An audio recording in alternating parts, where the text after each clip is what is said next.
It's now our pleasure to introduce our featured speaker for tonight, Lynette. You have the floor, Lynette. Thank you. Thank you, Tom. Thank you, Home Group, for allowing me to come out and share. It's an honor and a privilege to be asked to do anything in the rooms of Alcoholic Anonymous because where I came from, they told me don't come back around here. And if I catch you on my porch, I'm going to call the police on you.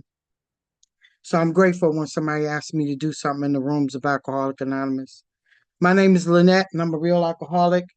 And my sobriety date is May 5th, 1999.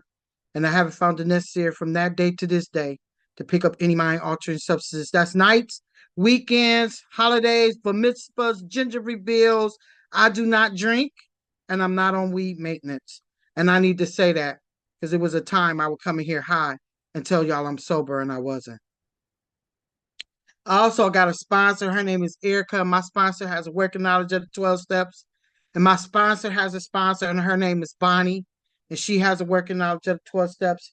And if you got a sponsor who is not taking you through the 12 steps, get rid of them and go get a sponsor who has a working knowledge of the 12 steps. And then go back and get that sponsor you got rid of and take them to the sponsor who has a working knowledge of the 12 steps. An old timer told me a long time ago, Lynette, if you want to be a dirtbag, a liar, a cheat, and a thief, and continue to get fired off your job, don't work the steps. But if you want those behaviors to change, you might want to incorporate a step in your life. And in my case, I would tell y'all he was telling me the truth. I like to start off by telling y'all two stories that happened to me when I was a kid that I believe set off a chain of events of emotions. I'm not an alcoholic because of my childhood. I'm an alcoholic because I like the effect produced by alcohol. And when I take a sip of alcohol, it does things to me it don't do to normal people. When I take a sip of alcohol, I lose my self-respect, my dignity, my morals, my values, my self-esteem, my self-worth. All that go out the window. And I'll do anything to get another drink. And I know that to be true for me today. I don't know about y'all, but when I take a drink of alcohol, things happen to me that I don't want to happen. When I was about 5 years old, my mother left me and my brother in an abandoned shack in Buffalo, New York, in the middle of the winter, where their winters are brutal.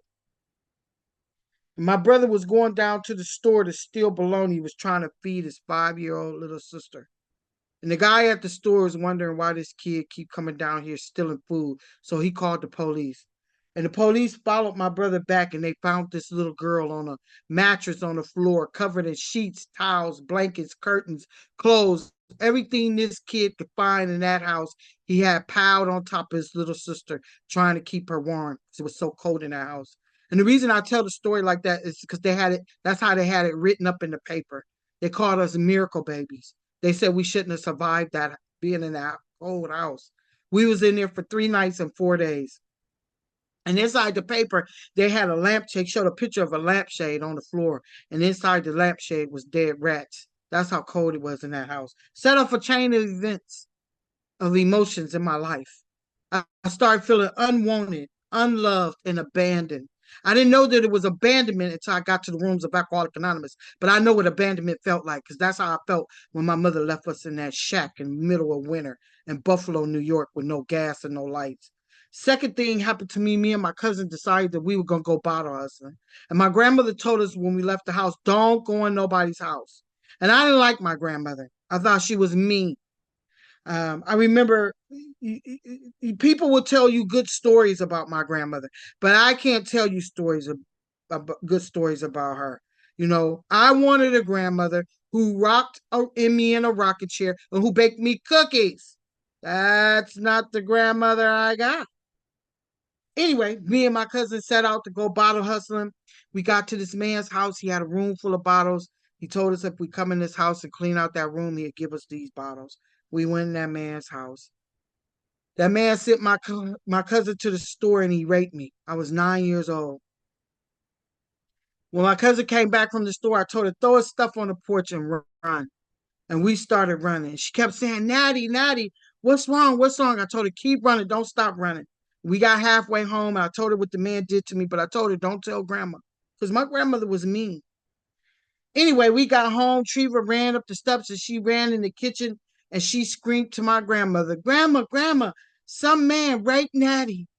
And my grandmother was sitting around a round table drinking Budweiser beer, smoking cigarettes with her friends from out of town. She looked me in my face and said, "Ain't nobody raped that ugly bitch." From that point on, chain of events, I started thinking that's why my mom kept leaving me. I was ugly. That's why my grandmother don't like me. I'm ugly. That's why don't nobody want to take care of little Nettie, because I'm ugly.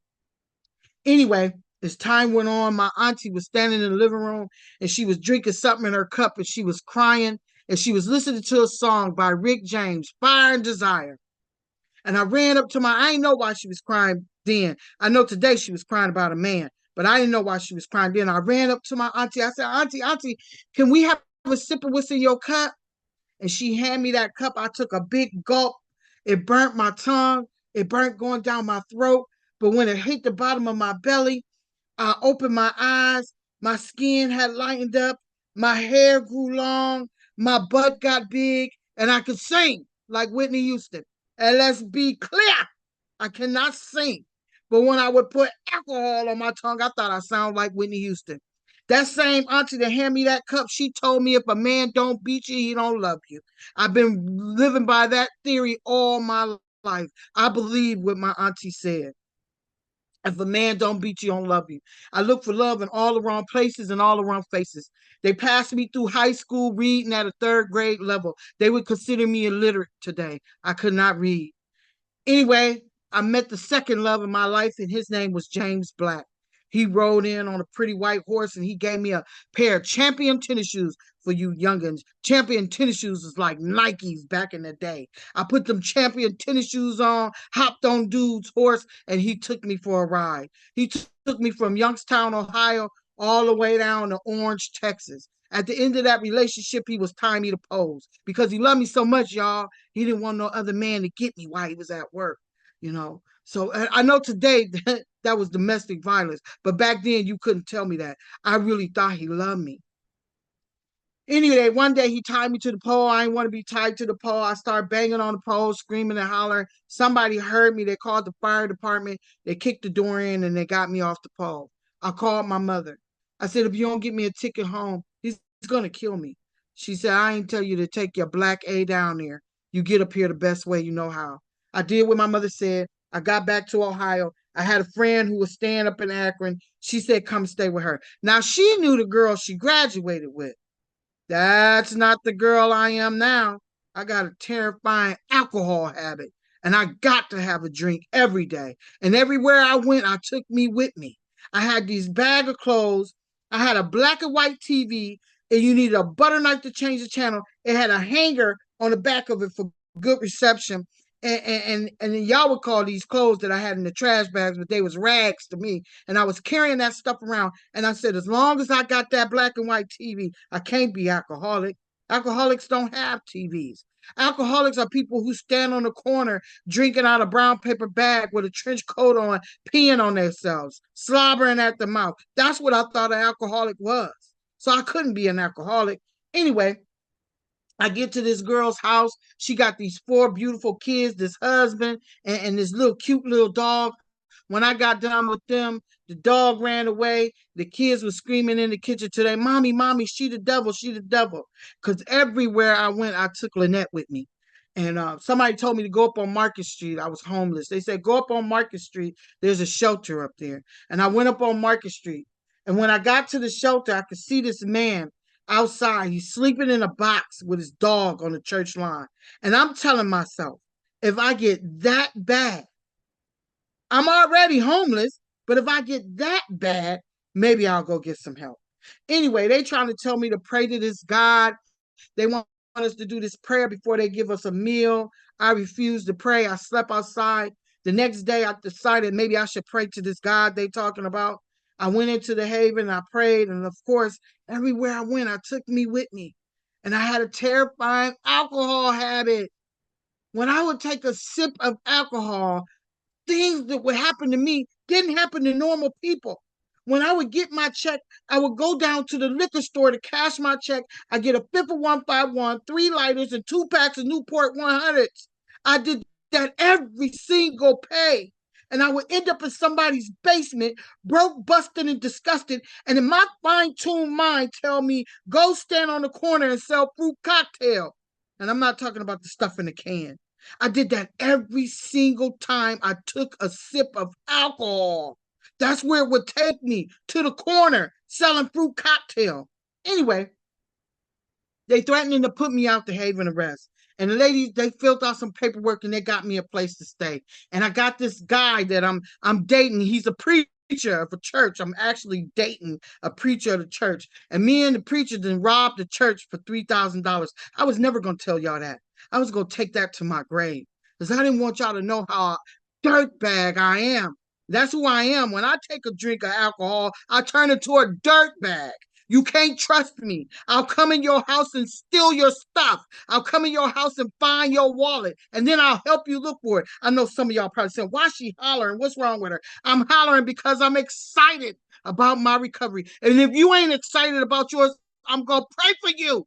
Because you got something. Money can't buy this, boo. You can go to the most fanciest treatment center they got, where they feeding you filet mignon. That's steak, in case somebody in here didn't know, because I didn't know it was called filet mignon. They feeding you filet mignon. They got a golf course out in the back, a pretty lawn. You could go golfing in the morning, and they got a swimming pool in the basement, and they going to give you a big book and tell you to go to meetings. And you to spend $70,000 for a big book.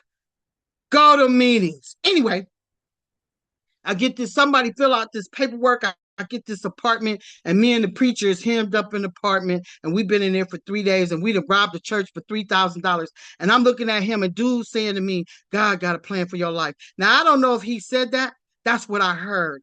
I have never seen him again before in my life. He was a vessel to get me to recovery. That's what he was for me. Anyway, I told him, can you take me somewhere to get some help? He took me up on Howard Street. It was a detox center up there. They said I was in there 5 days. I only remember being in there one. I came to in that place, and they told me, you need further treatment. They sent me out to this place called IBH. Now, let me tell y'all something about gratitude. I didn't even know what that word meant until I got to the rooms of Alcoholics Anonymous. I get out to IBH, it's a bunch of women out there. I don't like women, and I don't want to be around a bunch of women. They're trying to steal my man. I don't even have a man. But in my mind, they're trying to steal the man I don't even have. Anyway, I get out to IBH, and they take a picture of you when you come in there. And I just, if I'm too loud for you, adjust your hearing aid on your hearing, adjust the volume. If I'm too loud, turn your computer down, because I'm talking to the people who's sitting in the back in relapse row. Because they can't hear all that good. I sat back there too. I sat back there in relapse row. I'm talking to the newcomer that's sitting all the way in the back and really don't want to hear this. I'm talking to you, newcomer. Anyway, I get to IBH, they take a picture of me. My hair's so short you can roll it with rice, right? And I want you to picture this. My hair's so short you can roll it with rice. My face is sunken in. I'm wearing 100 pounds soaked in wet, right? And I got on a half shirt, and my pants is rolled up on my body. I'm trying to keep my pants up. And if you look down at my feet, you can see my big toe. My shoes had holes in them. And I thought I was sexy, baby. You couldn't tell me I ain't look good when I got out to IBS. And they started feeding me 3 meals a day. They told me I got this stuff they call rehab flab. They told me it would go away. They lied. I'm still carrying it 25 years later.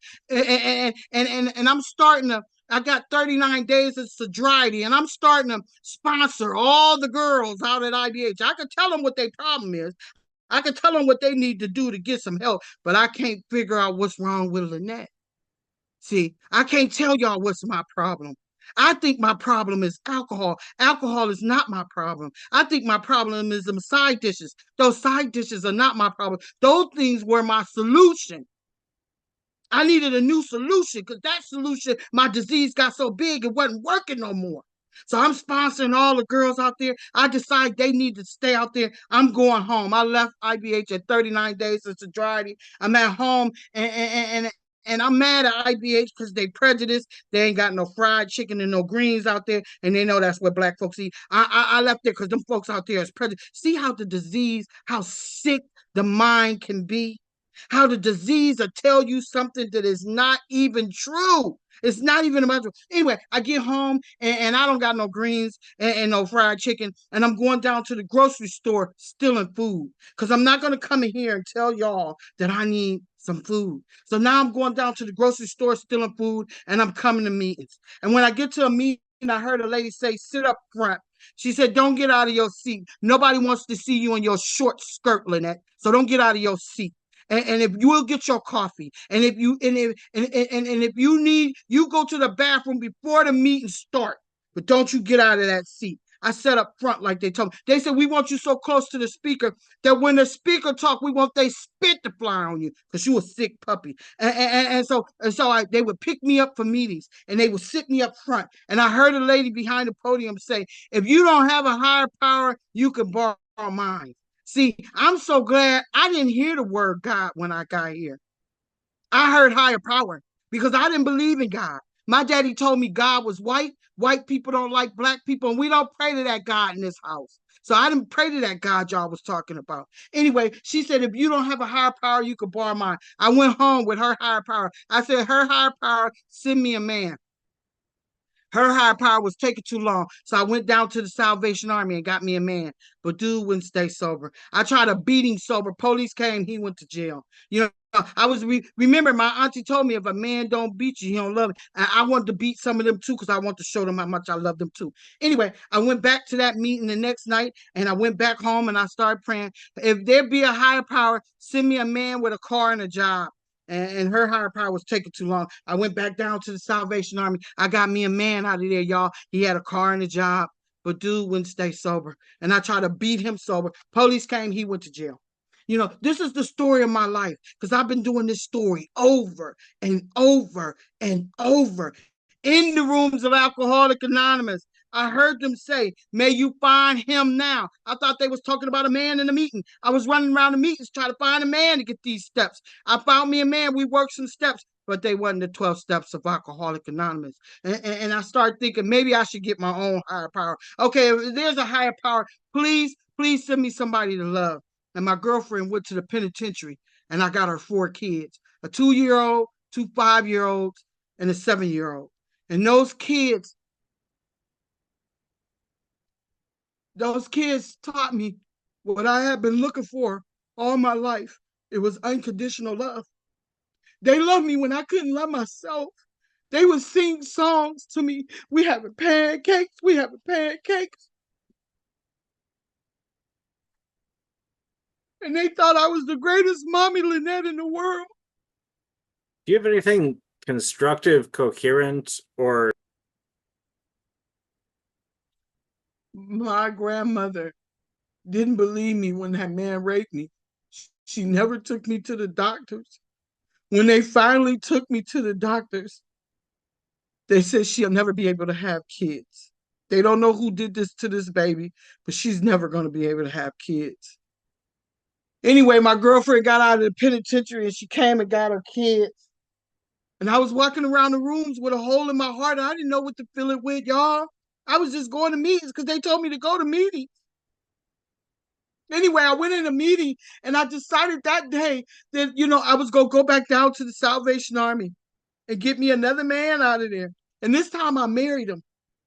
13-year marriage. He was sleeping with the matron of honor for 7 years. I came to meetings because y'all told me, come to meetings. We talk about everything. We drink about nothing in here.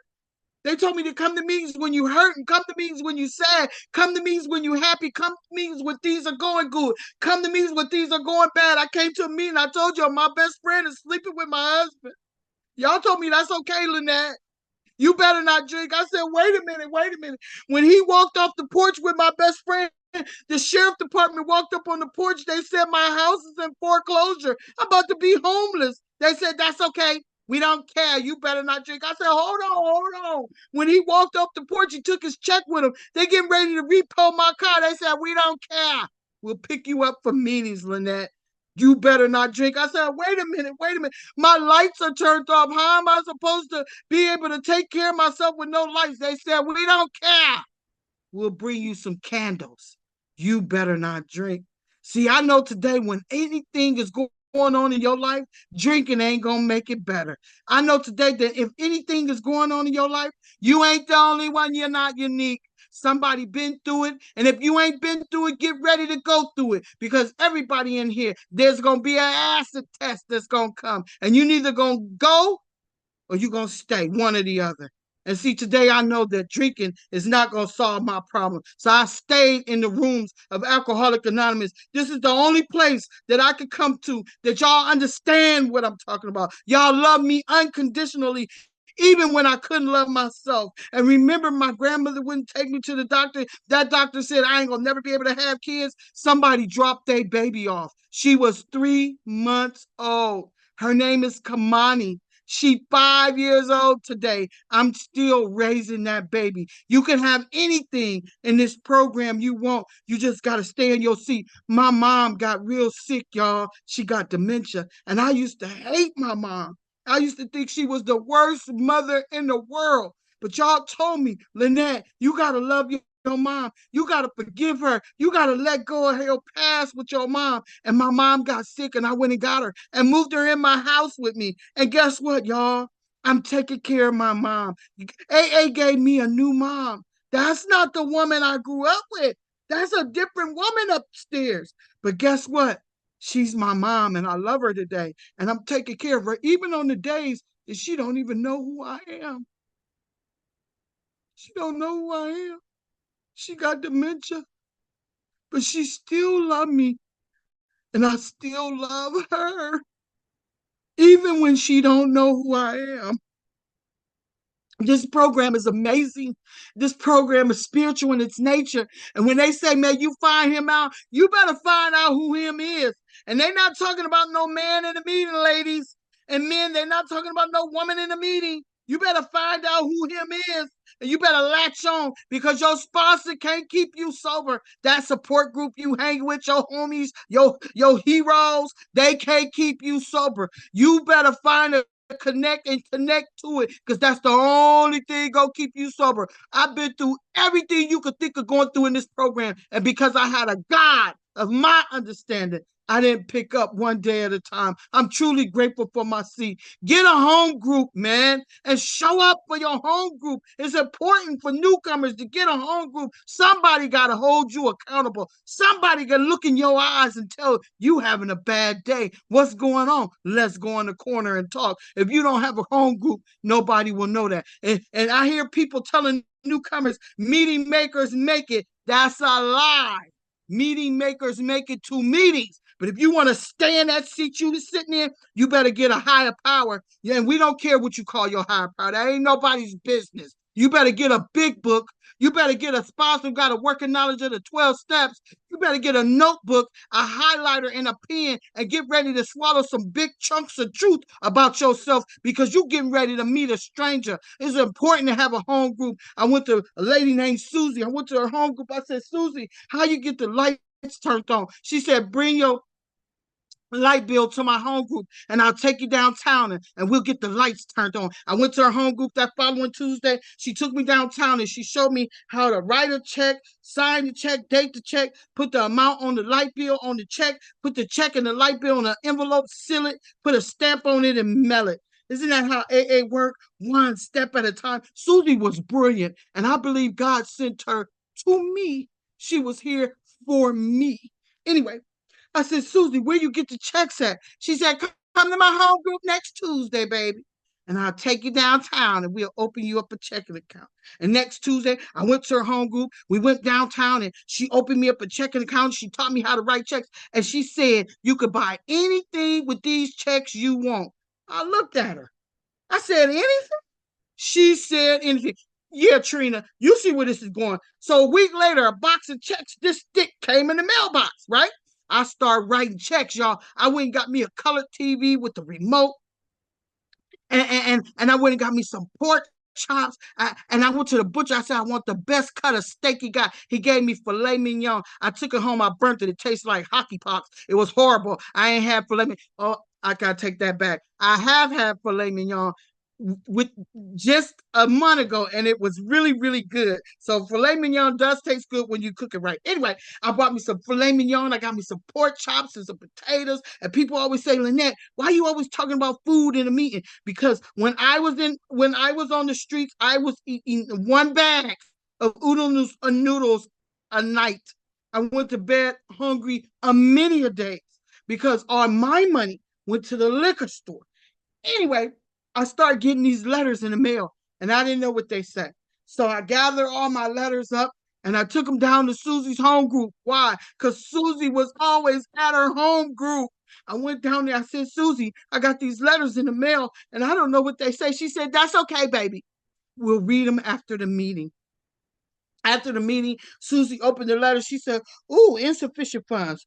Ooh, insufficient funds. Uh-oh, don't write no more checks, baby. Stop writing checks. She said, uh-oh, we got to get you down to the bank. They're talking about prosecuting you. I knew what prostituting was, but I ain't know what prosecuting was. So we get down to the bank. I sent Susie in there because they're going to prosecute me in there. Susie goes in there. She talked to the people. She come back out. She said, Lynette, they're going to let you make arrangements to pay back all this money you stole from the bank. I said, they're not going to prosecute me? She said, no, babe. On the way to the house, she said, Lynette, where's your checks from work?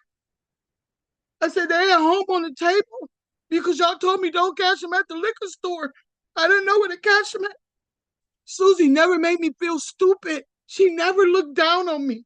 She said, that's okay.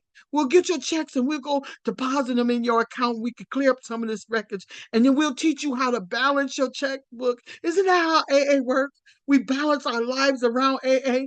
Don't let the things AA give you take you away from AA. Don't get too big that you don't have time for a meeting. Because you know we'll get a boo in a heartbeat, won't we? I got a boo. I'm staying home with boo tonight. Boo gonna get you drunk. You better get to a meeting and tell boo you'll be back in an hour or so. But you better get to a meeting because somebody in the meeting may say something to you that's gonna save your life that day. Anyway, as time went on, after we came from clearing up the records from the bank, on the way home, Susie said, Lynette, if you come to my home group every Tuesday, I'll take you to the library and I'll teach you how to read. Yes. Susie took me to the library every Tuesday, and that woman taught me how to read. If you in here and you can't read, don't be ashamed. Don't be ashamed. There's a Susie in here for you. Somebody might take you to the library and teach you to read too. But you got to tell somebody because we won't know unless you tell us what's going on with you. As time went on, I learned to go to meetings. I learned the meetings are where the people at that are doing the things that I'm doing. If I'm in the meetings, I'm not in the bar. And I know the big book said we can go anywhere the alcohol is being served, provided that your spiritual connection with God is right and your motives is pure for going. No matter where they're at drinking, my family still drink. They don't care I'm sober. Matter of fact, my auntie asked me the other day, you still going to that A&A? I said, yes, auntie. She said, you stay in A&A because they done wonders for you because my auntie seen me at my worst. And trust me, you don't want to see me drunk. I'm grateful for the seat in Alcoholic Anonymous. If you in here and you new, stay in your seat, newcomer. That seat you sitting there, people dying for that seat, people killing for that seat. People always say, Lynette, why do you say that? Because people leave meetings, get drunk, get on the freeway and kill somebody. And all they had to do was sit in their seat. People leave meetings, go get high, OD, end up on ventilators and die. When all they had to do was sit in their seat. Even if your butt falls off, pick it up, put it in a wheelbarrow and get it to a meeting. Somebody in the meeting to help you sew that booty back on. And if we can't help you sew that booty back on, we'll teach you a new way to sit on that hurt booty. But stay in your seat, newcomer. And some of you old timers, I know today that they got a pair of pajamas that fit every length of sobriety. So we don't care how much time you got. We only talk about our time to show the newcomer that the program works. If you take a drink today, you drunk today, and you may not make it back tomorrow. There was a guy named Ryan. Ryan used to come to my home group every single night. And one day, Ryan stopped coming. And I didn't see Ryan for a couple of weeks. He came in the meeting and I asked him, Ryan, what's going on? He said, oh, nothing, Lynette. I've just been working. I said, Ryan, don't let the things that AA gave you take you away from AA. Get to a meeting. You need the meeting. He said, oh, yeah, I'm going to come to the meeting. I'm going to show up. And I could barely see him. He was in a silhouette in the dark. He finally came clean. He said, I relapsed. I said, that's okay. You don't have to stay out there. You need to keep coming to meetings, find a sponsor. I told the guys in the meeting to give them your number. Get some numbers if you in here. That's what these people in here are for your support, to help you when you want to drink. Pick up the phone so somebody could talk you through that mess. Anyway, Ryan went out again on Monday. On Wednesday, he was on a ventilator. He OD'd. On Thursday, they pulled the plug on him. He died. And all he had to do was stay in his seat. And that's why I'm screaming at every meeting I go to, stay in your seat, newcomer. Because I don't want you to die. Some of y'all got to die for me to live, but I don't want you to. So stay in your seat. I hope I said something to help somebody stay sober. I know I ain't going to talk for no 50 minutes, but I really, really hope somebody heard something that will keep them sober another 24 hours. If I didn't, get to another meeting. Hopefully somebody in there will tell you something that will keep you sober. This program works. It worked for me and it will work for you. Just don't get out of your seat. Find a sponsor, get a higher power, and get a big book. That blue book people carrying around, this book is important. You're going to need it. It's a roadmap to tell you how to navigate through this drama of life, as the book calls it. I want to thank y'all for allowing me to come out here and share with you all. If anyone hasn't told you today that they love you, so what? Who cares? Look at all these faces in here. Look at them faces. Look at them smiles. It's obvious that someone loves you. Thank you for letting me share.